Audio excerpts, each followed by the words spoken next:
Chapter 1. When the prey is no longer the prey.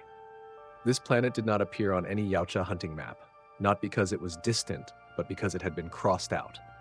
Its surface was covered in an uneven layer of ash gray, as if the planet's entire crust had once been scorched and then cooled in haste. Jagged stone formations twisted upward toward the sky, following no familiar geological rule, resembling instead the scars of something that had once tried to claw its way out from within. Light from the parent star bent through a dense, turbulent atmosphere, giving every object a blurred, unstable outline, nothing sharp, nothing reliable, a place where naked vision could not be fully trusted. A Yautja warrior stood motionless atop a high rock outcrop, his massive form concealed beneath a fully active optical camouflage. From this vantage point, he surveyed the entire valley below, a dead land, so silent it felt like an insult to the instincts of a hunter. His name was Karath, a warrior of the Blood Fang clan, veteran of 13 hunting cycles, slayer of creatures across 6 different star systems. He was neither inexperienced nor reckless. If Karath had set foot on this planet, there was only one reason: ritual. This was the final hunt, an ancient rite reserved for warriors who sought to carve their names into the honor ledger with an unquestionable feat. According to archaic data stored within his hunting mask, this planet had once been used by the Yautja to test their most difficult hunts. But over a millennium ago, all signals from this world had gone silent. No confirmation of victory, no confirmation of defeat, only disappearance. To Karath, this was not a warning. It was a challenge, and with his pride, retreat was never an option. He activated thermal vision, nothing. No living heat signatures, no movement, no biological radiation strong enough to distinguish flesh from stone. His mandibles tightened slightly, a rare reflex. On a planet with a stable atmosphere like this, absolute silence was abnormal. Karath stepped down from the outcrop. Each of his movements made no sound, despite his mass exceeding that of any humanoid species known to humans.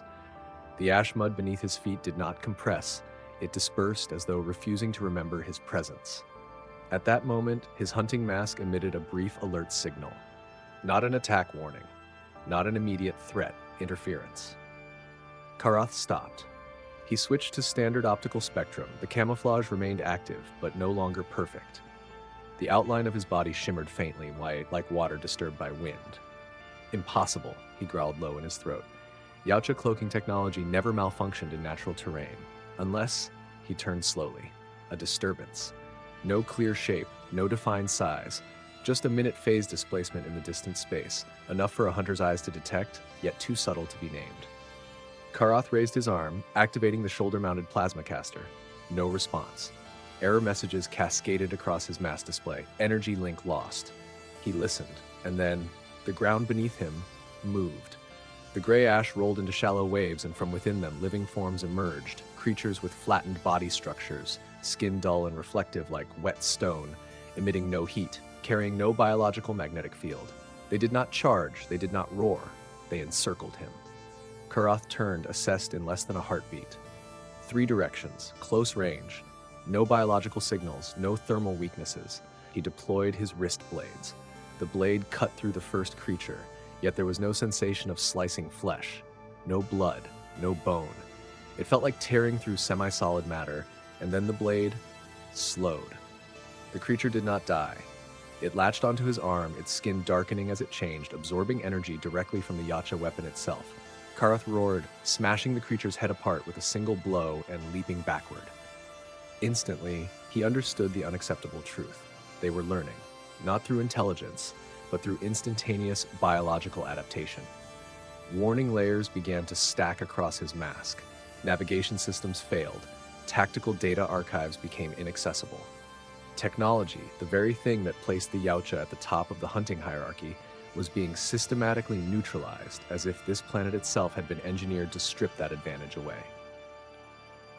Karath unconsciously took a step back. Just one step. And that step revealed the most terrifying truth of all. He was no longer on high ground, no longer the one who chose the battlefield, no longer the one who controlled the tempo. He was at the bottom of a hunting structure, where everything, the terrain, the organisms, the atmosphere, had been born for a single purpose: to exterminate Yautja. Karath turned, froze for roughly 2 seconds, his mandibles clenched tight with fury. But he still had to make a decision. Run. Not a tactical withdrawal, not a repositioning, but running to survive. Behind him, the ground sealed shut. The hunt had begun, but this time it was no longer clear who the prey truly was.